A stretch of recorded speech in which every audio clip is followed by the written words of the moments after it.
85花的领军人物赵丽颖、杨幂、刘诗诗继续横店拍古偶，这已经是多年未有的盛况了。杨幂的狐妖小红娘搭新晋飞升的顶流龚俊，刘诗诗一念关山的男主花落刘宇宁，赵丽颖则和林更新搭档出演《与凤行》，妥妥的回忆杀啊！楚乔传阅公子羽香有着深厚观众基础，这两位无论是颜值还是演技都没有任何质疑，所以《与凤行》官宣林更新与赵丽颖二搭，迎来一片叫好之声。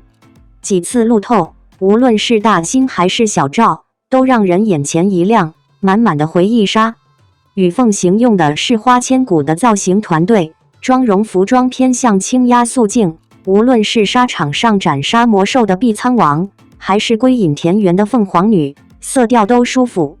以林更新的个人条件，剑眉星目，长身玉立，完全是中国传统审美里的大帅哥类型。他的身上还有一种侠骨柔情的硬汉气质，很容易带入英俊潇洒、玉树临风的公子。每次古偶都有神徒出圈，这次的《与凤行》剧透更是帅出新高度。作为世间最后一位神行者，浅色长袍时是仙气飘飘的清冷神君，转身深色造型的亮相，多了几人游戏人间的潇洒气息。中秋时剧组发了节日海报，有网友将其与楚乔传做对比，可以看出林更新和赵丽颖状态真的很好，一如往昔。但是也能看出两人都有了变化，不过每个年龄有每个年龄段的优势，两个人都没有强行装嫩，更适合这样经历磨难之后的平静，眼中的故事感更强了，会呈现出更好的故事与人物。欢迎来到女明星新闻渠道，点击订阅频道，不要错过当天最热门的新闻。TF 老 boys 最后一个的李光洁终于要红了，和赵丽颖组 CP很有突破，不知道是不是到了年底最后一个季度，各大视频准备去冲业绩，好几个剧都放出来了预告片。在这其中，爱奇艺视频出品的《野蛮生长》质感非常不错，别说成片质量怎么样，就是这预告片也值几分，看起来挺唬人的。该剧由傅东育执导，张挺担任编剧，赵丽颖、欧豪、李光洁等主演。改编自安奈的小说《不得往生》，讲述了上世纪90年代草莽起家的女主角许半夏，凭借其独到的眼光和果敢的个性，在男人扎堆的钢铁行业披荆斩棘，闯出一片天地，最终收获成功的故事。对于安奈，不少追剧的观众们其实已经很熟悉了。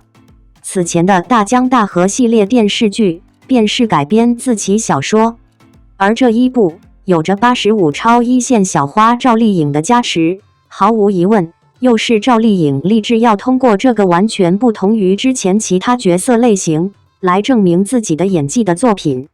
而这部充满了质感的年代大剧，从预告片里面也能看得出来，赵丽颖献给观众满满的诚意。单凭预告里面剪辑出来的几句台词，就能听到赵丽颖的口条比起知否知否应是绿肥红瘦有了很大的进步。台词不仅发音清晰，不需要字幕大家就能听懂，而且抑扬顿挫有了感情。很明显是他一定在背后默默付出了很多的努力，才能有了这样的提升。与此同时，大家在预告当中注意到了由赵丽颖饰演的许半夏的相关感情戏。有一个镜头是赵丽颖穿着极具复古风情的菱格纹斗篷，扑向了李光洁饰演的赵磊。赵磊在原著中的设定是一个有文化、比较有正义感的商人，相对于女主角的不择手段，他的存在是对女人的救赎。如果这个角色完成得好的话，估计又会成为观众心目中的白月光。多年来都屈居人下，作为透明人的李光洁，莫非这次终于要出圈了？提起李光洁这个名字，在大家的眼里，她一直是一个角色比演员本人更加出名的存在。很少人能够在看到李光洁的时候，第一时间反映出来其演员本人的名字，最多是脑子里面能联想出来她演过哪几部影视剧作品。换句简单点的话来说，这就是不红的表现。其实，这个情况对于和李光洁定位相似的这一批中生代男演员来说，有好几个都是这样。比如他的2位好朋友雷佳音和郭京飞，3个人都有着不错的演技，也经常演着不错的作品，但总是角色比演员更出名。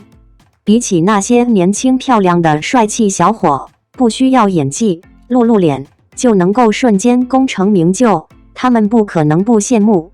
所以他们自我调侃他们是 TF 老 boys， 开玩笑式的蹭人家的热度。在他们宣布出道的那个视频爆红登上热搜之后，这个草台班子组合还有了专门的一个百度词条。可谁知道，就在这个蹭人家热度的组合宣布出道的1-2年之内，其他2位好友雷佳音和郭京飞，一个凭借着我的前半生，一个凭借着都挺好前后脚爆红，后续的作品也持续发力，2个人都提名了视帝。唯独3个人当中，大家觉得看起来还似乎是最帅的李光洁被闲置在一边，简直不要太尴尬。此外，尴尬的还不只是他是3个人当中唯一一个还没红的，他还是3个人当中起点最高的那一个。出道作品就参演了张黎导演的《走向共和》，该剧在豆瓣评分是属于天花板的存在。李光洁饰演在这部剧里面还是演了一个比较重要的角色，光绪皇帝。电视剧作品拿下了一个天花板，电影作品也不赖。拍摄第1部电影作品是在顾长卫导演的《立春》，也并非是打酱油，给了他一定的发挥空间，饰演不知名画家黄四宝。如此一比较，雷佳音和郭京飞或者是多年挣扎在话剧舞台，或者是其他剧集里面的镶边配角，李光洁就是拿到了神级开局的1把牌。然而，有着这样好的神级开局，他却并没有成为3人当中最出彩的那一位。翻一翻李光洁的过去个人履历，他并不是不愿意当配角，也并不是不去多尝试各种各样的剧作和角色类型。那么，问题究竟出在了哪里？原因就是没有亮点。参照郭京飞的都挺好和雷佳音的我的前半生，他们2个能够出圈，就是因为够出彩。这一次的作品，李光洁的亮点在哪里呢？那就是他抓到了一个绝对性的突破口，跟有要从85花转型成为85青衣的赵丽颖产生出来最佳的 CP 感。一旦拿捏好了，李光洁的爆红之时便指日可待。琅琊榜3要来了吗？赵丽颖有可能出演，没有原班人马怎么办？刘涛只是演了个琅琊榜，不仅公开表白胡歌，更是大放厥词要嫁给他。导演后洪亮也不知道哪里得罪了胡歌，从温州一家人到战长沙，后洪亮2次邀请胡歌2次遭到拒绝。因此在琅琊榜选角时，他实在心灰意冷，在邀请胡歌的同时，还找了黄晓明当备胎。果然不出所料，胡歌再一次拒绝了邀请，毕竟他可是极力想摆脱古装王子这个称号。可没想到书粉知道后，想到黄晓明在《神雕侠侣》的样子，怎么着也不愿意黄晓明出演，还直言胡歌就是大家心中的梅长苏。这一下让后洪亮也非常为难。为了能让胡歌出演，不仅写下20页的情节梗概，还天天给胡歌洗脑，把这部剧夸上了天。胡歌这才无奈答应出演。而刘涛当初试镜的本是温柔的静妃，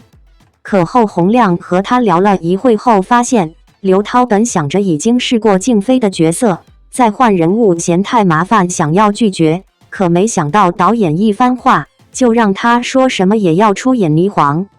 不过能让刘涛一改往日的霸气，化身成为小迷妹的，估计只有胡歌能做到吧。不过为胡歌而来的，其实不只有刘涛一人。14岁的吴磊打死也没想到，结结实实的踢了17脚，加尔内幕7175只。吴磊还是直言这都不算什么。不过吴磊一路走来，确实不是简简单单就成功的。